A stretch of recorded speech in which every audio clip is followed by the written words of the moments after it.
I have just gotten home from the Detroit Pistons introductory press conference for Trajan Langdon. There was a lot said in here and a lot to take away for Detroit Pistons fans. We're going to break down all of that and everything I found interesting from this press conference in today's episode of the Locked On Pistons podcast.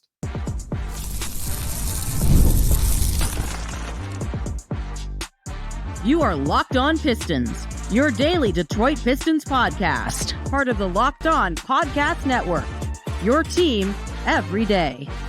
What's the deal? Welcome back to another episode of the Locked On Pistons podcast. Per usual, I'm your host, Kuka Hill. You can find me over on Twitter at Kuka Hill. I want to thank you guys for making Locked On Pistons your first listen of every single day. We're free and available on all your podcast platforms. If you haven't already, head to the YouTube channel at Locked On Pistons. Hit that subscribe button or leave us a 5-star review on whatever podcast platform you're listening to this on. That's another great way to support the podcast.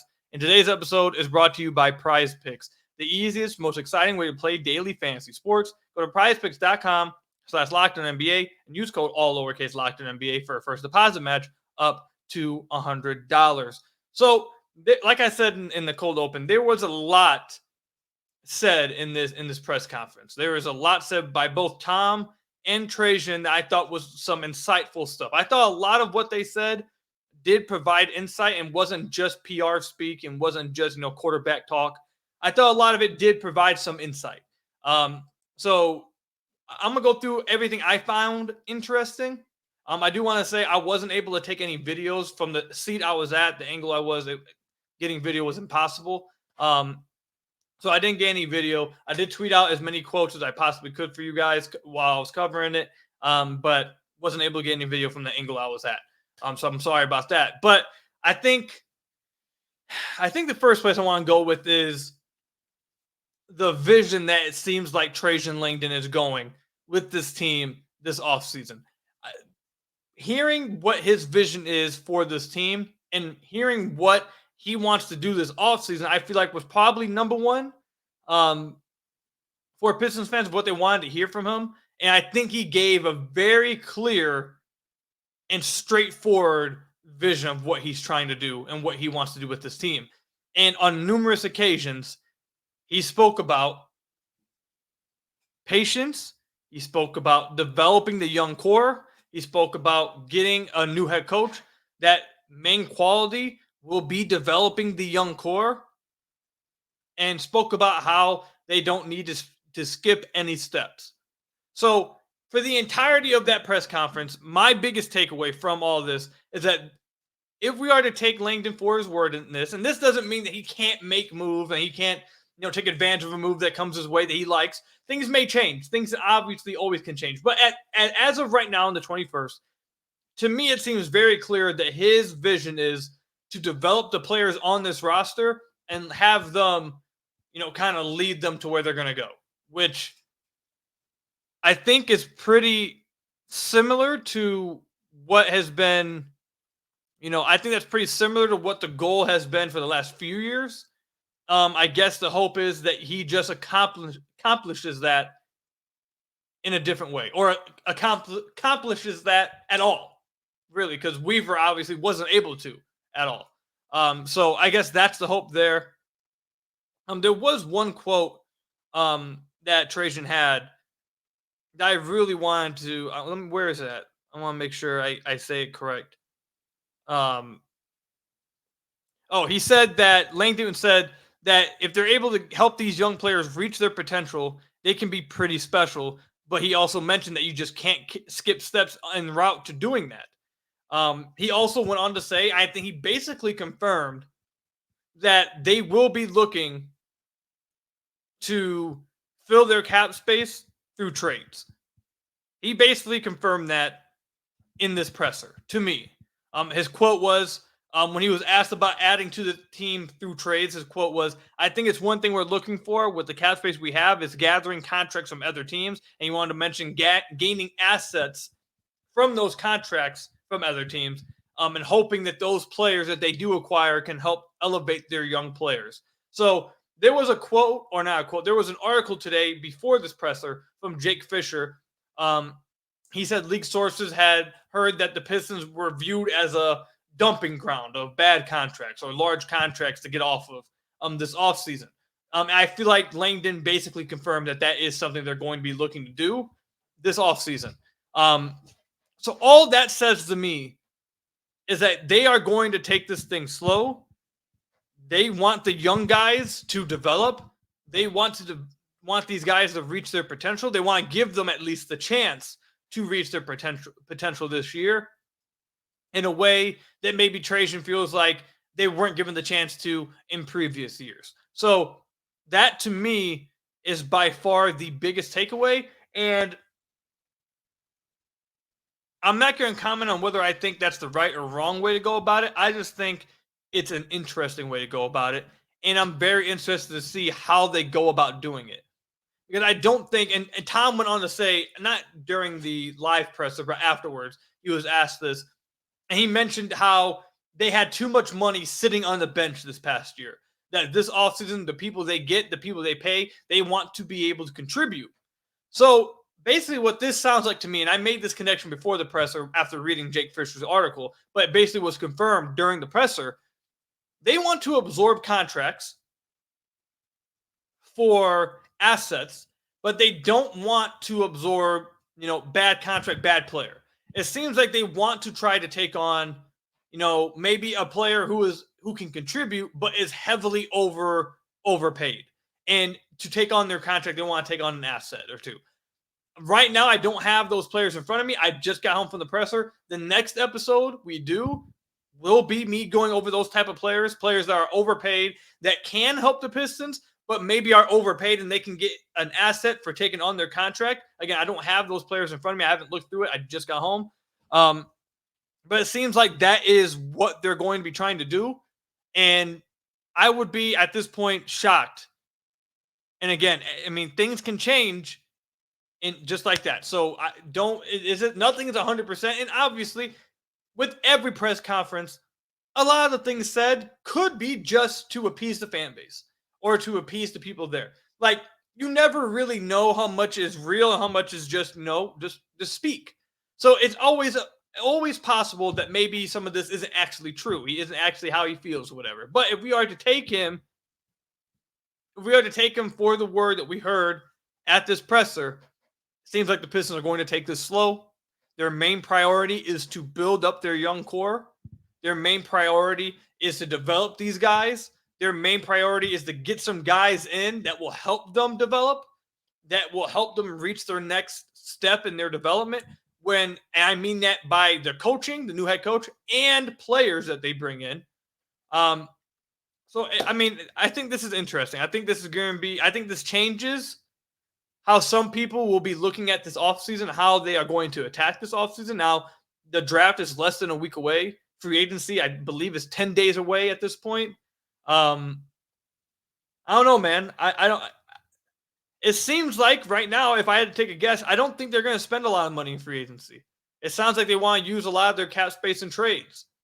So I wonder who those guys are that they're identifying.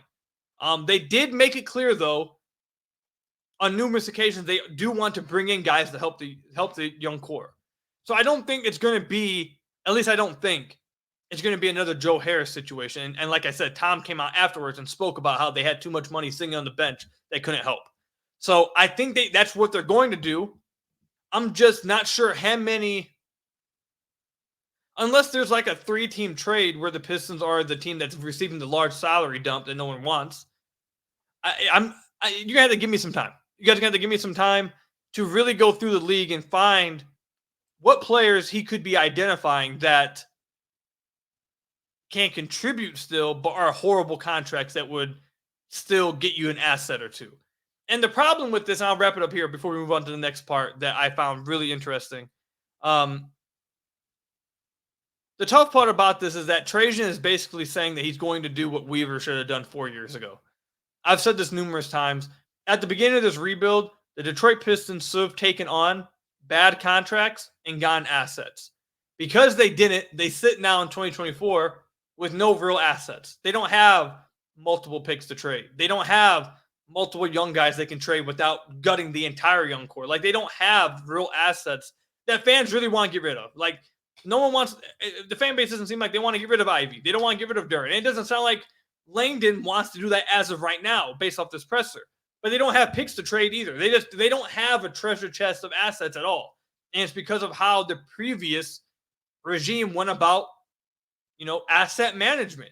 So now it seems like Langdon kind of feels like he has to kind of recuperate that. And again, I had this said to me like a week ago about Trajan, is that he is a very patient guy. If there's one thing, he is very, very patient. So I think this kind of tracks with that. He sounds like he wants to take this thing slow. He was asked, like, for example, does he think Cade can be a best player on the championship team? And he basically said, Cade's a big-time player. He has these skills, et cetera, but we're so far away from a championship team that we don't even need to be thinking about that. I don't know yet if Cade's a championship level or if he can be the best player on a championship team, but I hope so. But we're so far away that we're not even thinking about that. We're not thinking about championship. So he, in every which way possible, I think he pitched the vision that this is going to be a slow grind and they want to develop and take time. And he talked about how the head coach needs to have patience and the eagerness to see these guys develop. So I think they're going to take this offseason really slow. And I don't think this is going to be as impactful as in like on the 2024-2025 season as some Pistons fans wanted to hear. And I'm interested to hear from you guys how you guys feel about that. Do you guys think that's the right route? Do you guys want to see that? Do you guys not want to see that? Let me know, comment section down below or over on Twitter @KookHill. When we come back, Tom and Trajan hit on one thing, and it wasn't the word thread, even though they used the word thread probably 1,000 times. They both echoed the same thing when it came to the word leadership. We'll talk about what they talked about when we come back. PrizePicks is America's #1 daily fantasy sports app with over 5 million active members. PrizePicks is the easiest, most exciting way to play daily fantasy sports. Unlike other apps, on PrizePicks, it's just you against the numbers. All you do is pick more or less on 2 to 6 player stat projections and watch the winnings roll in. Get in on the action with your friends and become part of the PrizePicks community today. With the finals over, the hoops action doesn't stop on PrizePicks. Women's basketball is still heating up with stars like Caitlin Clark and Angel Reese looking to make names for themselves alongside greats like Brianna Stewart and Asia Wilson. You can win up to 100 times your cash watching them ball out.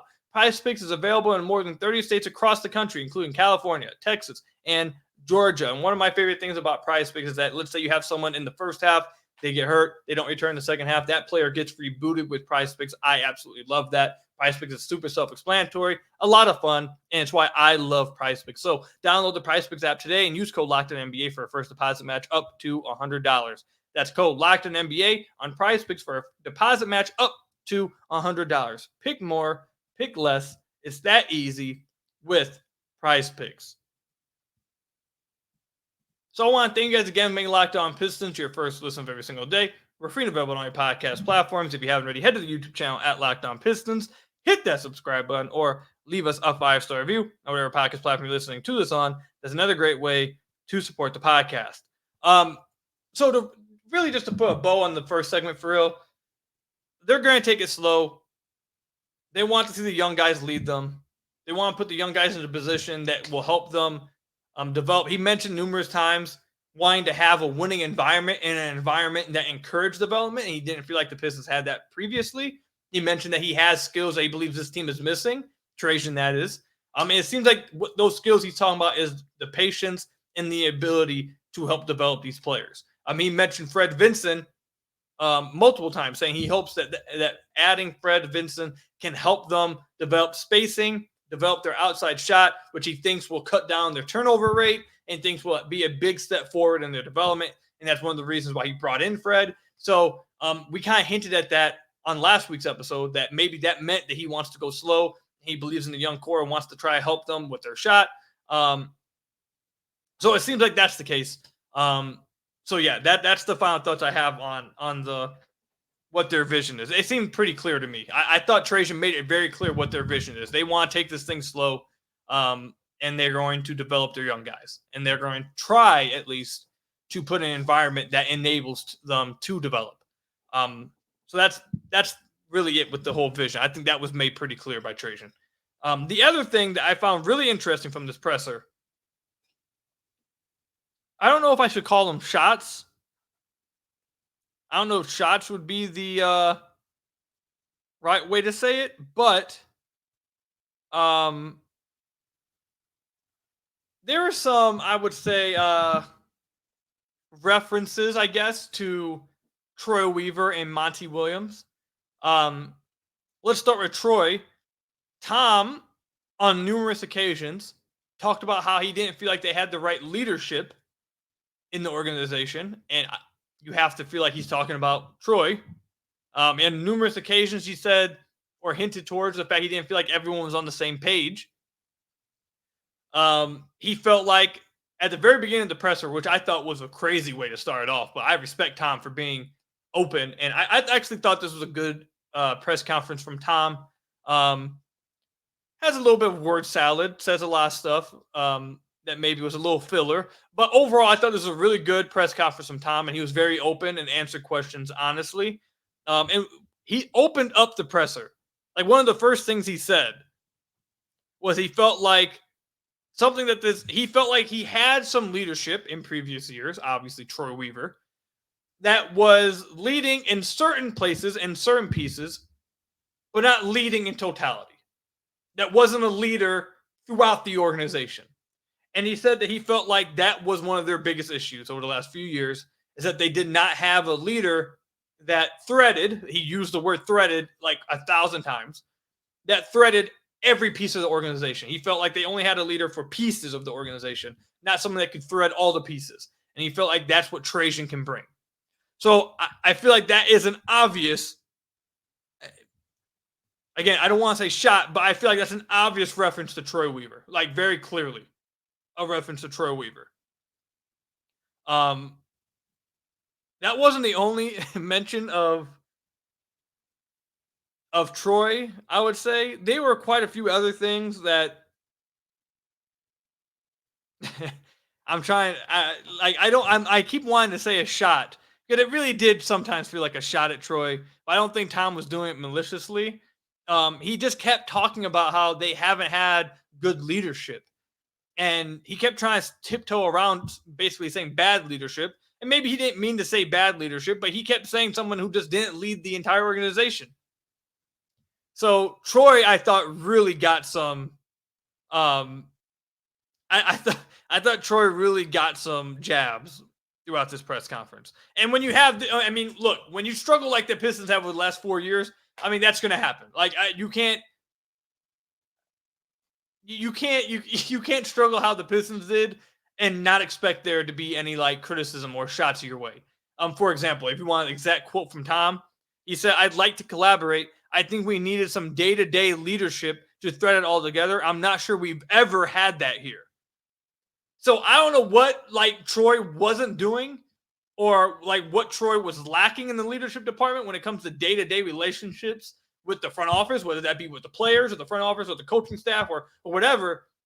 There obviously was a lack of relationships, or a lack of kind of like what we talked about, a lack of a vision together, a one agreed upon vision within this front office. He hinted at it probably about 30 times throughout this presser. So that was incredibly interesting. And then also with Monty, like I said, Tom had a scrum after the press conference. So after the big time press conference, there was a scrum afterwards. And I got there a little late. So I didn't get the full answer to the question. I didn't get the full question, I should say. I got a majority of the answer. But he was basically asked, why did he fire Monty? And what he said was he felt like it wasn't, he used the word, it was too much to repair. Now, I don't know what I don't think he went in depth about what needed to be repaired, but he said he felt like that. He said Monty's a great man, but maybe that wasn't the right fit at the right time. And he felt like at this point in the season, there was a little too much to repair heading into next year. So I don't know what Monty needed to repair, but I've told you guys for weeks that I'm not sure how many fans Monty had. And for someone to pay that much money to send you out and no one really cared, like no one was upset about it, it felt like people wanted it to happen. He obviously upset some people. He obviously turned some people off. And I don't know what happened, But one thing I liked from Tom a lot in this presser, he was very honest and straightforward. And whether you want to take it as shots at Troy Weaver or Monty Williams or him just being honest, I like that. I like that. It felt like he paid respect to Troy, but also held him accountable for some of the things that he didn't do. And as far as Monty, I thought Monty maybe didn't get, this is just my takeaway. I feel like Monty got more of from Tom, more of let's say, like when he talked about Troy, he mostly, before he said anything about Troy, he talked about how Troy helped a lot. He added a lot to the team that it can't be seen yet. I don't think he did much of that with Monty, and it just felt like they were obviously they're okay with it, but it definitely, the energy they gave up was they definitely were okay with Monty going. Like it wasn't the right fit. There was some stuff he needed to repair, and they were cool with just letting him go. Along with that, though, Trajan did mention about coaching, and also Tom. Tom also said that the main thing he wants in a head coach is someone who can develop their young guys. But Trajan went on to say that when he's looking for this next head coach, he wants somebody who is going to have the patience to develop the young players, who wants to develop the young players and wants to be a part of that wants to be a part of the development of this team, whether that means wins or losses or not. Like, he made sure of that. The main thing is just the development. And the one thing with that I think some Pistons fans are going to be upset about, and look, I don't think it's any fault of Trajan. Like, if this is what his vision is and they wanted this to happen, then okay. But I've already seen, I completely understand it, some Pistons fans saying this sounds like the exact same thing we heard 4 years ago when Dwayne Casey and Troy Weaver talked about pouring concrete and starting up the foundation of this franchise 4 years ago in the beginning of the rebuild. It did sound pretty similar to that. So I understand why some Pistons fans would say, well, another tough season incoming. Why should I even watch? Like, I've already had some of you guys reach out to me and say that. All I can say is, let's wait to see what they do. I don't think that they're just going to run it back. I think Trajan said on numerous occasions, and after the big press conference and the scrum that he had, he was asked about that, and he said that he feels like they do need to add players to take some of the responsibility off of the young players to help them develop, and maybe he didn't say smaller roles, but that's how I read it. I read what he was saying as smaller roles that some guys can develop in. So we'll see what they do, man. I really liked how straightforward Tom was, and I do think that there was very clearly a disconnect with Monty. 100%, there was a big disconnect there, and with Troy, he wasn't doing something right from a leadership perspective. That's where Tom seemingly took a lot of his shots at Troy. I said shots. There weren't really like shots, but it is what it is. He really talked about that a ton over and over and over again, how he didn't feel like this team was led correctly, the front office was led correctly, that all the pieces of the team were led correctly, and that's why he got Trajan, because he feels like Trajan can do that. So that was the next interesting thing that I had from this presser. First thing is obviously the vision Trajan set out, and then the fact of how open Tom was at talking about why they moved on from Troy and Monty. Like, he didn't give much PR speak, I don't feel like. He was very open about it. Which I liked. I thought this was a fun, maybe not fun was the wrong word, but a good press conference from Tom Gores, a good performance. So to wrap it all up, I'll give my final thoughts on the presser. One thing that they mentioned, they did talk about the 5th overall pick and potentially one of their plans with it. We'll talk about that when we come back. When you're hiring for your small business, you want to find quality professionals that are right for the role. That's why you have to check out LinkedIn Jobs. LinkedIn Jobs has the tools to help find the right professionals for your team faster and for free.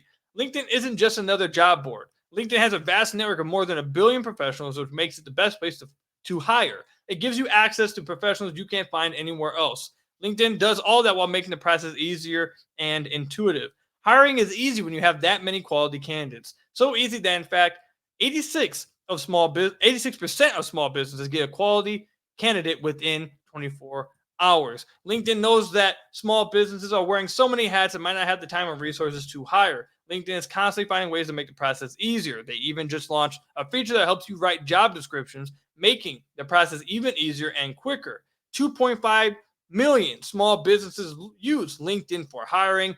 You should too. Post your job for free at linkedin.com/LockedOnNBA. That's linkedin.com/LockedOnNBA to post your job for free. Terms and conditions apply at linkedin.com/LockedOnNBA.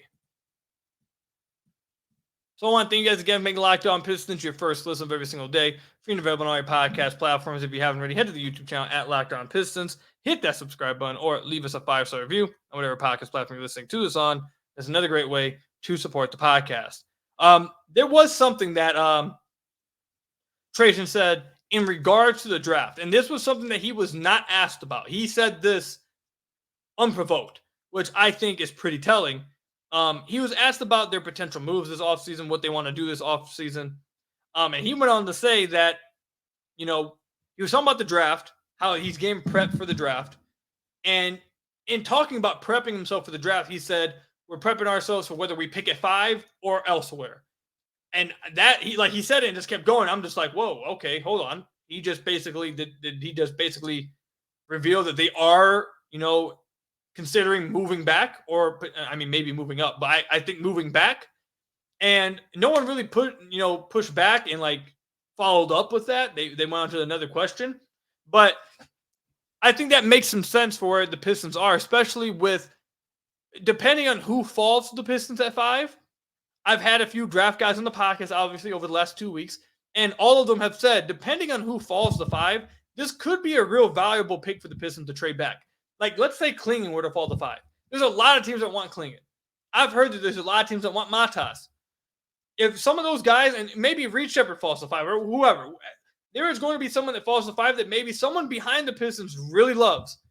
Maybe the Pistons can flip that 5th overall pick into a later lottery pick, or maybe 2 first-round picks later in the draft, maybe one next year, and a player. Who knows? But it seems like that's something that they are definitely going to be considering. And one thing I did like from Trajan, it kind of goes along with the 5th overall pick statement, is the moving back. The reason why he'd be moving back is to acquire more assets. If you guys have been listening to the podcast over the last few years, my main criticism of Troy Weaver and his front office was their asset management. They did terrible with asset management, and I constantly talked about how the Pistons have no assets because they were doing a terrible job of acquiring them. I think Trajan sees that. I think it's very clear that he sees that they do not have assets. Therefore, I think he is viewing this offseason more so as an asset acquiring offseason rather than a win now offseason. And to be honest, I can't argue with that. I can't push back against that. I do think it's going to be interesting to see how it lines up with Cade's timeline, because all I've heard is that Cade's definitely getting that extension, that they're definitely signing him to this max extension, as they should. Is Cade going to be on board with something like that?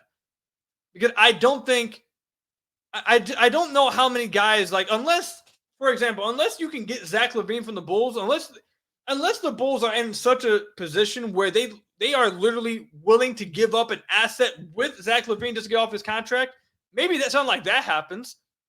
Maybe the Warriors want to trade Andrew Wiggins and they're willing to attach assets to him. That's the kind of stuff it sounds like they're going to be wanting to do. That, trades like that. Those are just the first 2 names that popped in my head. Though I don't think Zach LaVine's a realistic possibility. I don't know how much Wiggins is going to be either. But Trajan, that is, it seems like very clearly he wants to acquire assets for this team because he sees that his treasure chest of assets is empty. He doesn't have any, and he does not like that. I think he made that very clear. He does not like the fact they don't have any assets, and he wants to go get some. So I don't know, man. I'm just gonna be really interested to see how he goes about doing it, because the Pistons were connected to Malik Monk, who just re-signed, by the way, with the Kings, so he's off the table. Connected to Claxton. Can they go after that guy like Claxton or Hardenstein or Tobias Harris? Can they go after that guy while also acquiring assets for bad contracts? And what bad contracts are they looking at? I refuse to believe that they want to attract bad contracts that can't play. Like Tom basically confirmed that. So what contracts are you looking at? And are you wanting? Are you straight up like are you subtly tanking this year, or are you actually trying to add players that can help them win? Are you expecting the players that you do bring in on bad contracts will actually help them win some games, and you just get good assets with it? Like, is that the plan, or are you just straight up like start a rebuild kind of stuff where you're just taking on really bad contracts only for the assets and not really caring about the player? Like, that's what I'm really interested in seeing.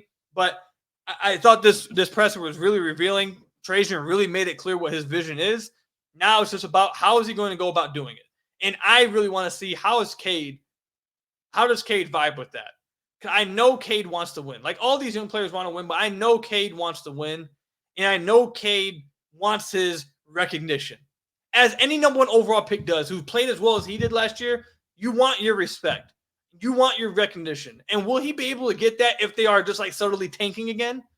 I hope that's not what they're doing. I hope they're trying to get assets while also adding good players to improve the win total.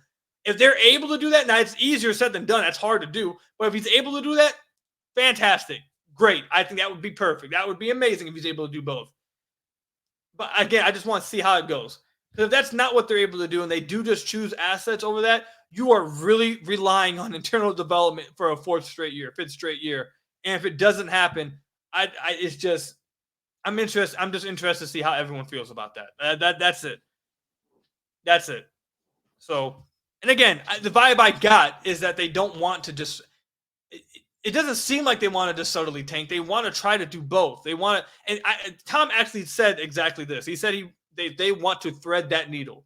They want to thread the needle of acquiring assets while also getting better.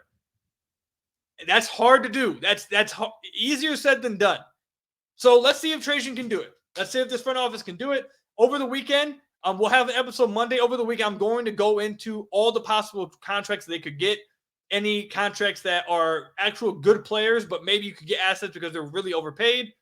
I'm going to go through all those and see if I can bring any for you guys Monday, so stay tuned for that. But let's give Trajan a chance. One thing I will say, whether I agree or disagree with this route, is I'm happy. I think Pistons fans should be happy to hear. Trajan spoke very confidently about his vision, and like he is very secure in that vision. He knows what he wants to do, and he's going to do it. It's just a matter of can he do it correctly. So that unified vision we've talked about, that having one vision and buying into that, it seems like they have that. So if anything else, it seems like the Pistons are on the same page, which is why I said yesterday you guys should be happy about. I think that would be something that they would have, and it seems like that's what they showed. So if anything, take that away. That it seems like they are all on the same page now, and they want to be on the same vision, and they are determined to make that vision happen. And Trajan spoke very confidently about doing it. So let's see how he goes about doing it. We got probably about a week and a half to see how he goes about doing it. So it's going to be an interesting few days, man. It's going to be an interesting few days. That's all I've got for you guys today. Thank you guys for making Locked On Pistons your first listen of every single day. Free and available on all your podcast platforms. Hit that subscribe button to the YouTube channel. Leave us a 5-star review on whatever podcast platform you're listening to this on. Until next time, I'll see you guys later. Stay safe out there. Until next time, peace out.